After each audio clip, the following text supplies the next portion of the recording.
Hey there!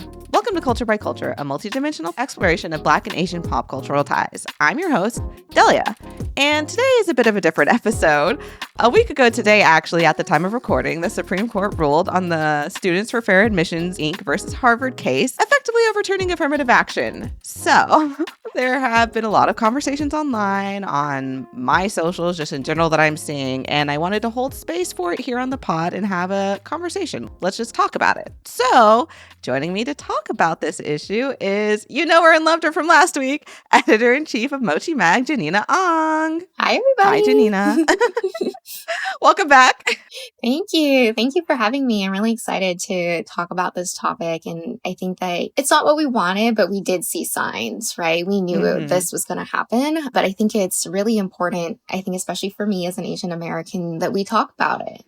Yeah, it's a hard conversation. I wasn't necessarily planning on having a space in the podcast. I'm like, we just finished the Coalition series. I want to go back to pop culture. I think sometimes the answer to hard things is having a spot where you get the lightness and you can have fun again. However, even on my socials, I don't know what y'all have noticed at Mochi. I've noticed just a lot of emotions coming out in different ways, some not productive, some productive, just from people that follow me, listeners, people who are stumbling onto my stuff. And I'm like, okay, this is sitting heavy with a lot of people. So I feel like it's good to just have the conversation, you know? But for starters, I will say that affirmative action is not the only thing they turned over last week. So in general, I just want to do a quick vibe check. How are you doing? Ooh, yeah, last week was a heavy week. And then it's interesting to go from last week straight into, Independence Day and trying to think what does that mean for our country? What does that mean to be a citizen of this country? And yeah, I think, again, I myself personally was not surprised, right? We knew that they would do what they would do, but it's still saddening to see how divisive these things are and how harmful these things are. And I think especially bringing it back to affirmative action, how Asian Americans are playing a part in that. And I think that is especially painful. Yeah. I also am not surprised in the least. I remember when it started with Becky with the bad grades. If you'll remember her, she was the one that didn't get into University of Texas. I was going into college at that time in Texas. So I remember seeing this like, is this really going to turn into something? And the longer it went, as Edward Bloom, who is the plaintiff in this case, let's all remember, kept pushing his issue further and it went up and went up. I was just like, oh, this is going to happen. Who is a white man? Let's be clear, He's a white man. He's a white man. Let's be clear. So, yeah, I'm disappointed, not surprised. I'm not a big Independence Day celebrator. I think of it as cookout day. It's just a day to get out, eat some food, watch some fireworks. The independence of it all has always been silly, but I digress. When the decision came down, though, I just knew, that feeling in your stomach kind of drops. What concerned me more than the actual ramifications of what's going to happen in colleges, like, of course, that's important. Just knowing the division it's going to sow between our communities. It's so hard to strive for solidarity in the face of white supremacy. It's hard work because I get where the emotionality comes from when you have people who are like, well, Asians shouldn't be siding with the white man. Or you have Asian people who are like, well, Black people should stop committing hate crimes against each other. Like, it's misguided, but I understand where the core emotionality is coming from, because it's coming from, in my opinion, that feeling of helplessness in the face of oppression. You're trying to find control by having a bad thing to blame. Yeah. And I just knew it was going to get worse because this feels real bad. Yeah, it does feel really bad. And I think that, there are racial scholars who focus on this idea of racial triangulation, right? And how, the Asian Americans are being used as a wedge for white supremacy. And I think that when you explain it to maybe your immigrant parents or, other more new Asian Americans, right? Like, I think they don't understand that. I think that that's the issue, is that they don't understand that as much as we strive towards white ideals, which we talked about last time a little bit, we're still going to be set as outcasts, right? Even though we might feel like we're getting closer to this, like, normal or quote unquote the American dream that we're being sold, we're in the process ostracizing and harming, other people of color, particularly Black folks and Indigenous folks, right? Because they actually have the lowest rates of admissions. And I think the issue there is that really when Brown v. Board of Education was passed, there was no efforts to integrate, right? They said, separate but equal is not actually equal, but they didn't say, hey, let's work to integrate. And I think that what Asian Americans who don't understand American history, not the way it's written in the books, because we know right now the books are kind of off. It's that I think that they don't understand that, what was sold as the American dream as like a melting pot, it never actually came to fruition. We're still very much segregated. And it's like an illusion of equality when what we need to move towards is equity. And that's what affirmative action policies were doing for a long time.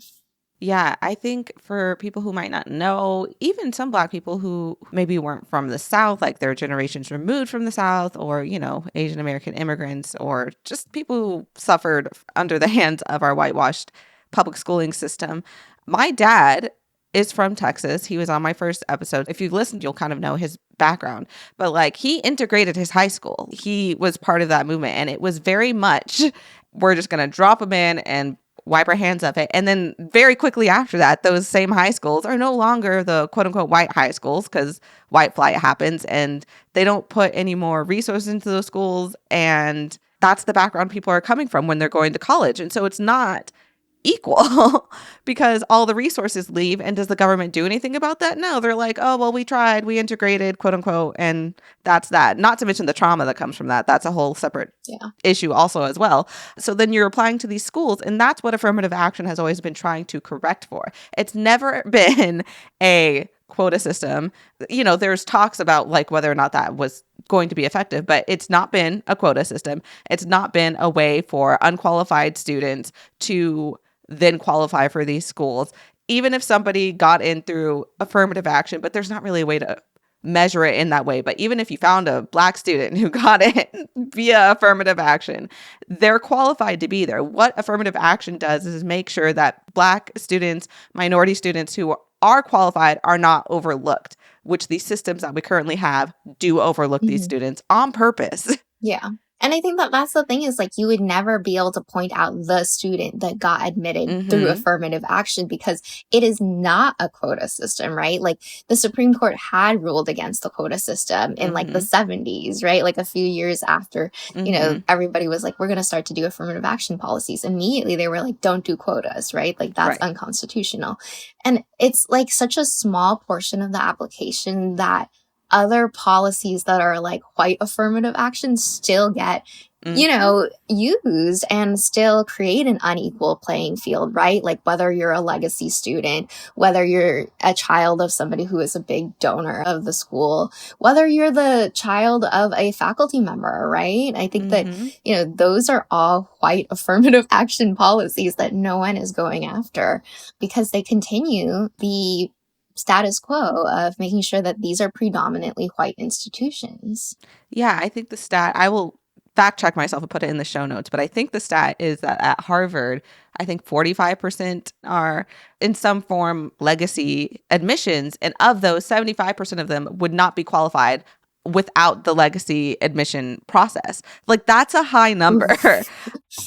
Editing Delia here. I just wanted to go on the record and correct the stat I cited because it wasn't completely correct. It was worse. I said that 45% of students admitted to Harvard are ALDCs, or basically athletes, legacy, admits, dean's list, children of faculty. That was incorrect. It's actually 43% of white admits are ALDC. The stat comes from the National Bureau of Economic Research and a paper they did back in 2019. They also found among admits who are African American, Asian American, and Hispanic, the share is less than 16% each of ALDC admits. So a bit worse of a stat than we were originally saying, actually. They did all of this by taking publicly available documents that were presented at trial. So there you go. And even if I'm like kind of fudging on the numbers, I know that it's close. Like it is close to that number. It is a staggering amount. And so nobody's taking issue with that. And it would be hard to, take to the Supreme Court because it's hard to say literally it is white affirmative action, even though in practice, that's what it is. If for years these schools have been predominantly white and then you're saying, oh, well, your kids can come here. People who are, related to faculty can come here. If these are historically white, then who are getting the benefits of these legacy admins? white people. But nobody has a problem with that. And it just makes me really sad too. Like, I understand people, other minorities, reacting in anger, knowing that there are Asian Americans who stood by this, who let themselves be used by the system to be part of this case. Again, Asian Americans are not the plaintiff. But no Asian Americans testified. So, yeah. I mean, yes. To be clear. To be clear. Yeah. But I can understand reacting in anger that there are Asian Americans who are like, yeah, Black people are keeping us from being able to get spots at these Ivy Leagues. But for me, I just usually feel sad because I know that these people are just being taken advantage of by the system. Like, that's my honest reaction emotionally. Yeah, I think it's disappointing as well for me to know that these like myths around admissions are circulating within Asian American communities, but also not only just within Asian American communities. You'll have college counselors that will tell you, don't check the Asian box on applications, right? As if it's like a true thing. And that's not true, right? Like, I think that the fact that there are people who are supposed to be experts in this telling Asian Americans don't check the Asian box continues to perpetrate this issue. And then they like say things like Asian Americans have to score higher than other students to get in. And that's actually like not the reality, in that, first of all, like the SAT is rooted in racism, developed by a eugenicist, right? I was about to say, let's talk about the eugenics because...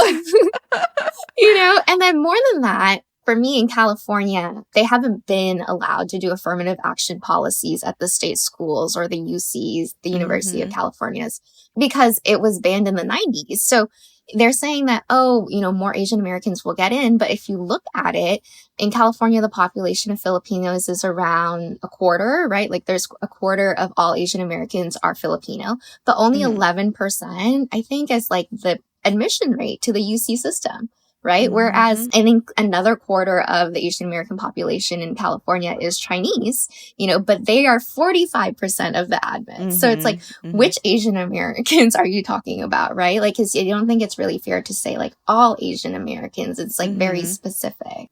And statistically, that aligns with how those groups feel about affirmative action. The Pew Research Center released, I think last month, an updated, for the data that we had, study about like how Asian Americans feel about affirmative action, or groups in general, but you can look at the Asian American stats and Chinese Americans. By far, out of the Asian American groups polled, they like affirmative action the least. So I think that's interesting. It's like, if you play by white supremacy's rules, you did get better returns. And that's kind of the thing that's kind of hard, I think, to parse also, is knowing that like you do get better returns if you do play by white supremacy's rules. However, it's having to pull yourself out of that and understand that you could play by the rules, but you will never be seen as equal. You will never achieve equality. The carrot they're dangling in front of you, you will never get. So no, and you're hurting your own people, because at the end of the day, right, like I think that this is one thing that happens is like Asians can usually tell each other apart, like, oh, you look Chinese or you look like this, but like anybody else probably can't tell us apart, right? So you technically, you're just hurting people who are just like you know, you're just hurting, you know, your own group of people here in the United States. And I think that it's really sad to not see that there's power in collectivity and that there's power in working together, and that, you know, just because you are able to climb the ladder and then you're going to like toss it down afterwards because you're like, no one else should get the opportunities I got because I worked for it. That doesn't make sense. And that's not really the kind of American dream that I think I would want to believe in, and that I hope that, you know, people who come to the United States for quote unquote a better future, you know, would participate in. And I think we see something similar in the Black community with Black capitalists, which this podcast is not about, but there's a similar thing where you'll see Black people get really rich and really successful and pull themselves up by their bootstraps, if you will, and then again toss the ladder down and kind of like wag their finger at other Black people who are struggling, not recognizing the luck and privilege that they had along the way to get themselves out of those circumstances. Because the American dream is based on meritocracy, which is a lie. It's a lie that, you know, they've told us. It makes it seem like, oh, the people who are in power deserve this. They've earned this. Like, that's the lie of the American dream and capitalism in general. So all of that said, I do want to cover how maybe we personally parse through our feelings, because again, I do think there's validity in the feelings. I think if you feel angry hearing this decision, I think that's valid. I think if you feel sad, that's valid. Disappointed, that's valid. But what do we do with those emotions? Because again, like I said, I've seen online a lot of just vitriol and anger, not always, but this whole time, granted, I've only been doing this for 2 months officially. I've not this whole time had to delete comments or block people, but I've had to do that this week on both sides, Oh, unfortunately, because really? people are just in their emotions. But I think if I want to be as charitable as I can be, I think they're just not processing them or directing that anger and that hurt in ways that I don't think are productive. And that's the whole point of them doing this to us, right? Is that they Yes. want us to spin in circles rather than, moving forward and continuing the progress that we've been making, right? Like, I think that that's the whole point. Exactly. Like I when I see that, I'm like, you're just letting them win. Yeah. I'm not saying you're wrong to be angry. There's Yeah. anger to be had, but who are we angry at? Why? What's a more productive way to move forward? For me, I'll say like, again, I feel sad, but sadness I find can be a very isolating feeling. It can make you really just want to stop or ignore. Yeah. Kind of paralyzing. Like, Yeah, exactly. So I've tried to really purposefully engage and be, mindful of like, okay, I'm going to go and find the Asian Americans who are speaking on this issue to ground myself in reality. Because the reality is that most Asian Americans who know about affirmative action support affirmative action. mhm. And that can help me feel like, okay, there's hope. Not everybody's being taken in by the lie of white supremacy. Like white supremacy is not winning. Necessarily. It's a Yeah. battle that they've won, not the war, Yeah. I think for me, I've been feeling tired, but Mm-hmm. at the same time, I don't want to be defensive because I think that there are Asian Americans who do believe these things and I want to take accountability for that, right? Like Mm-hmm. those are my people. I'm not going to say, oh, I'm not like them, right? Those are Mm-hmm. my people and they could be better. They could do better, right? Like you said, I think like different surveys come out with different numbers, but one said like Mm-hmm. 53% of Asian Americans, Mm-hmm. support it. And there are literally groups like Chinese for Affirmative Action, that are Mm-hmm. working towards this. So I don't think it's fair to necessarily be like, oh, this faction of the Asian population we shouldn't work with or deal with anymore because they're Right. on the wrong side of this. I think it's again like embracing us as a coalition and saying, hey, I know you feel differently. And I understand that this really matters to you because without a college degree, unfortunately, in the United States, it's Mm-hmm. very difficult to get by.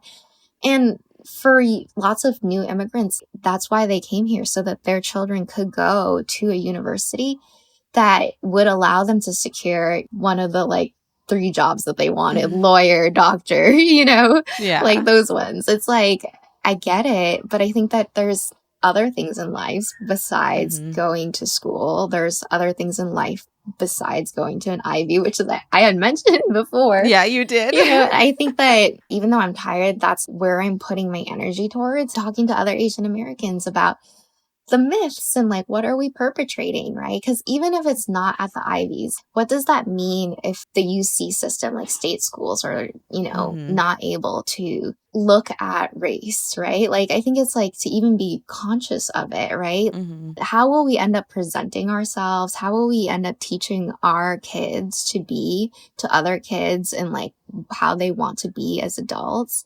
I think that Mm-hmm. that's the ramifications are so much greater. And I think it's something that we need to have deep conversations about. I think there's a lot of underlying issues that each minority community faces that we also don't realize the other community is facing, if that makes sense. I don't know that the general American populace understands why Asian Americans push Ivy so hard and push their kids so hard. They don't have that context. I think also part of it is not talking at each other, but like going into these spaces and listening, not as like intruding, but like, there are content creators who talk about these things and kind of just learning where everybody's coming from. And on the other side, learning why Black people are angry, because I've also seen a lot of defensiveness. Again, I also understand it. I would feel defensive too if a bunch of people are pointing at me and saying, oh, it's your fault. I understand where that instinct comes from. But I think if we can work past that and listen to each other, I think there's a lot of power in that and can, again, ground you, because those conversations will be happening outside of the structure of white supremacy. We're talking about triangulation, like trying to, as much as we can, remove ourselves from that framework and have conversations that exist outside of that and that are working towards something outside of that, I think is very powerful and very helpful. And I think a very fulfilling way to direct your energy, because I don't know. I find it so validating when I hear stories from other minorities, not even just Asian Americans, but like other minorities, people from different marginalizations. And even though their story's not the same, the context isn't the same, the particular ways they're not oppressed the same, I can see myself in the stories of like how American white supremacy and these capitalist structures oppress these people. And I'm like, oh, there's connection there. And that I always find gives me energy to do the work and to form those connections. Yeah, and I think even escaping not even, like, I don't think you can fully escape, white supremacy, but I think, like you said, having conversations, even like the one we're having now, I Right. think does disrupt and dismantle a little bit the racial triangulation that is separating us and that is making it hard for us to work together in coalition and to even listen to one another, right? I think that that's a really huge barrier sometimes is like listening, right? Because there's not enough trust between our communities, especially with the histories between, Black and Asian folks throughout the United States. But there are also histories of us working together, so I think that that's really Exactly. important to highlight because I think too often they focus on like the LA riots and then Koreatown. Too often they focus on things like this. And I know that it's important that people voice their anger and that they feel that way. And that's important. But it's like, no one really talks about the times that we've gotten together and worked towards things that were really important, right? Like, I think that Yuri Kochiyama is one of my idols in terms of activism. And she did so much by just opening the door and getting into rooms and just listening, right? She didn't really push her agenda in any way. She just wanted to know and understand what Malcolm X had to say. And then, Grace Lee Boggs, was really entrenched I in, stand. yeah. And I think that, we don't talk much about the work that they did because people think, oh, the work that they did was that they just stood in solidarity. But even doing that takes energy, takes work, right? To be like, hey, actually, I'm going to use my power politically, socially to lift and like help this other movement. That's a lot of work. And to see also the importance of it. And it takes a lot of forward thinking and a lot of like decentering yourself and a lot of, sometimes maybe it's right time, right place, but like the internal work that has to be done to be able to do that if you've been brought up in this American society with all its ills floating around in your head. Yeah, that alone takes a lot of work. And again, I stand Grace Lee Boggs. Also Yuri Kochiyama, like there's a lot of figures in history that we don't learn about who did a lot of work. There were Asian Americans who did a lot of work towards affirmative action. Again, the history of affirmative action is long, so it's not any one person, but there are figures you can look to who did their little piece to help because, again, historically, we've had these coalitions and this just solidarity, knowing that when one of us comes up, we all come up. And that's also been very big in Black activist spaces. We've long supported other minorities and their movements. And I like to center that in my narrative around this podcast, around the social medias. And it's not because I know some people might take it as, erasing the bad parts, but I think the bad parts just get so much play. Like we talk about them a lot and not even productively. Yeah. I would like to talk about a little bit about how we center healing in our movement from here, because I do think that's what I was gonna say. Yeah, it's like we talk about it from a white lens, like like you see like white reporters like reminding us of the time when like this and this happened, or you remember the LA riots? It's like, yeah, I do. Yeah, Thank or you. like, oh, did you see like the Black assailant beat the elderly Asian person? It's like, okay, but that's a very white lens of understanding, because if you actually looked at the perpetrators who are hurting our elders, it's mostly white men, right? Yep, so statistically. I linked that statistic before in one of the episodes. I'll do it again in the show notes. Statistically, it is white people perpetrating these hate crimes. Yeah. But yeah, it is a white lens that it's partly for the sensationalism of it all, but also just centering Black and brown trauma and people of color's trauma and just in general marginalized folks, because this happens across the board if you're marginalized in any community. We love to center trauma as just like fun story times in our media. And that's a white supremacist framework. I think there is a way for us to come together in community to acknowledge the hurt that we've committed to one another, acknowledge the feelings that we're feeling, and work together towards healing. And doing that from a place of firstly starting, not anger, not that anger isn't valid to feel, but like starting from a place that isn't about trying to one up each other. We're not trying to get something from each other. We're trying to heal together, I think is the key. Yeah. Restoration. Do you have any thoughts about engaging in conversations around affirmative action, specifically, like if somebody listening is an Asian American immigrant, they're like, yeah, but my parents, yeah, but my aunts and uncles, they feel this way. And I can give my thoughts as far as being a Black American. If you have aunts and uncles, people in your family, people in your circle, just in general, it doesn't have to be family, I guess. Yeah. I think, unfortunately, I think Asian Americans, like you see this with a lot of minorities, right? Like you feel more comfortable around your own racial group, right? And I think that that kind of creates like a very narrow vision of what is happening to you, right? I think that for me, I've purposely spent a lot of time not only with Asian Americans, but with people of color so that I know, when I think this or I'm saying this or I'm going down this route, what does this mean for them, right? I'm not just imagining in my head. I will say that, I do enjoy surrounding myself by Asian Americans because they understand the struggle and where I come from. And there's just certain things about, like you said, like even if our story isn't exactly the same, there's trends. You feel this resonance like, oh, I belong. And I feel like, yeah, I don't need to explain these things to you when we talk about parents or like things like that. It's like, we are all like, oh yeah, those kinds of parents, Yeah. In good and bad ways, right? But I think that one thing is to really look around you and think about who is in your circle. Right? Are you mostly living life with white people and your Asian family and friends? It's like, okay, you're getting a very tiny understanding of the way that, not only the United States like demographics are, but the world works. Because in the world, BIPOC folks are the global majority, not the minority, right? We're only in a weird place here where we're minorities here, but we're the global majority.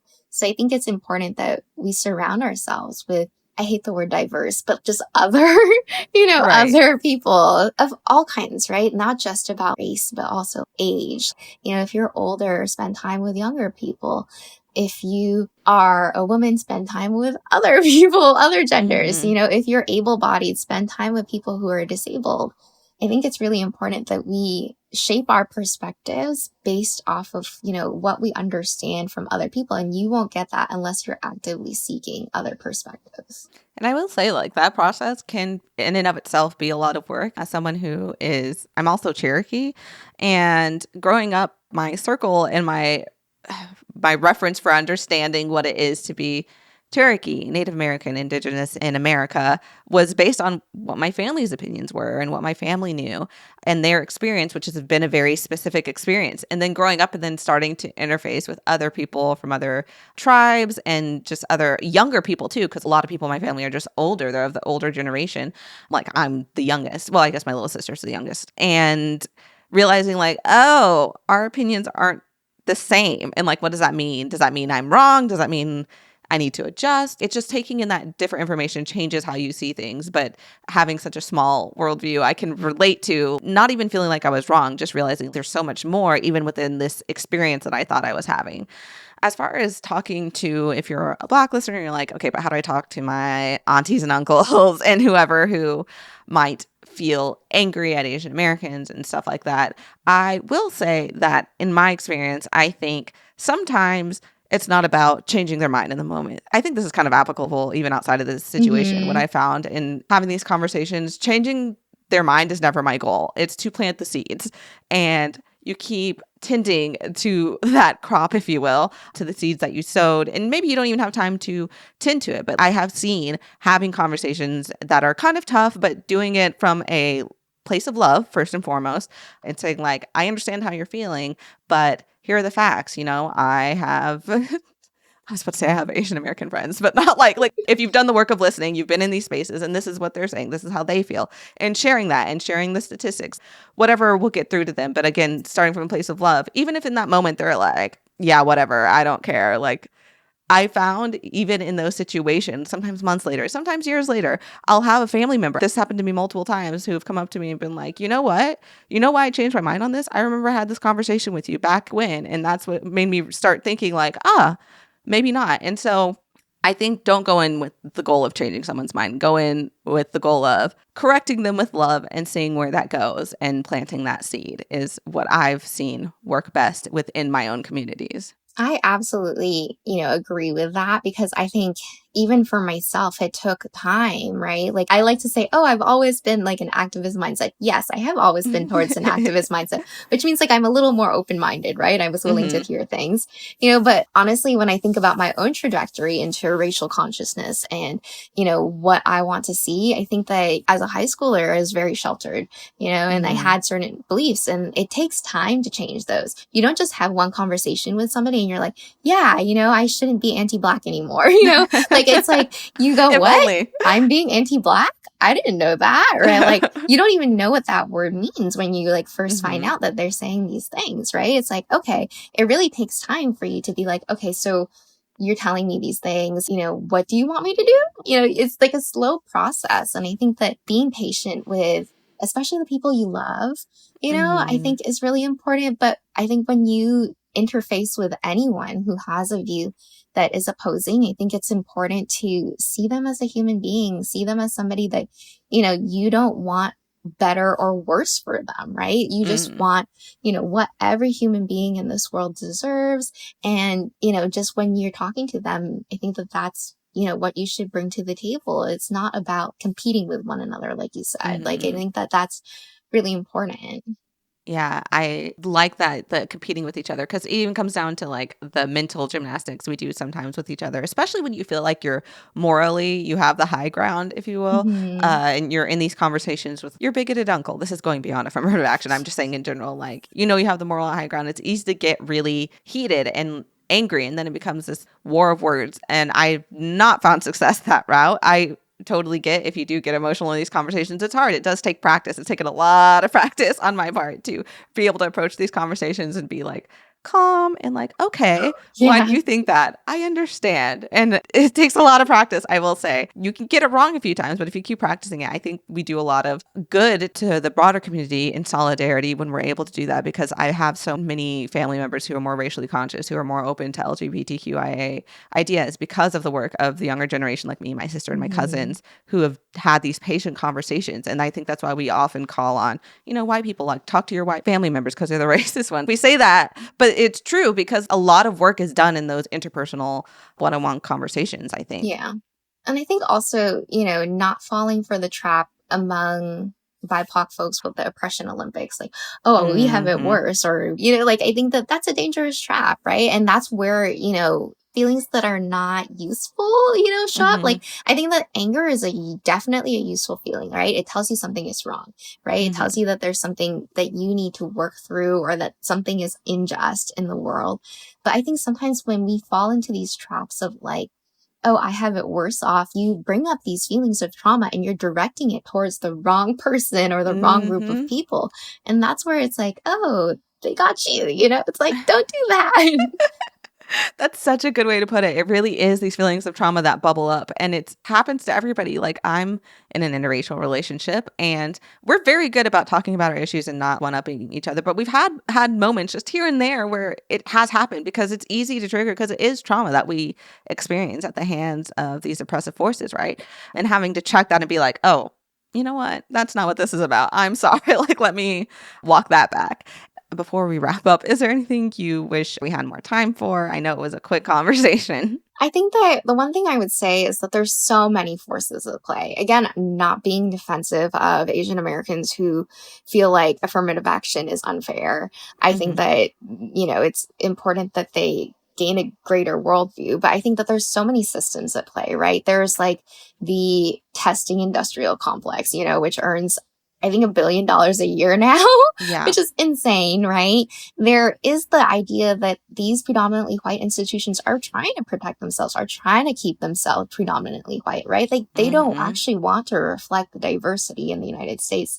They just want to have a little bit of it, right? So maybe it's like even us disenfranchising from those. And I know that a lot of Black people that I know are now being like, yeah, the HBCU is my number one choice. And I'm like, yes, good for you. I love that for them, because you get to a place and when you're surrounded by your people, maybe you can just learn and excel more freely without feeling like, oh, gonna walk into some racist encounter because I corrected my teacher. Like, I think that certain things that I think we can think about more, that there's just so many systems at play, right? I think, yes, what happened last week with SCOTUS was many things, but it's not like a giant tower fell. It's like those were a series of dominoes that we all saw happening, and we all knew what was coming, and there were so many things involved. So I don't think it's fair to just be like, ooh, affirmative action, and now we're in this terrible place. It's like the pendulum swings, and right now we're swinging towards this more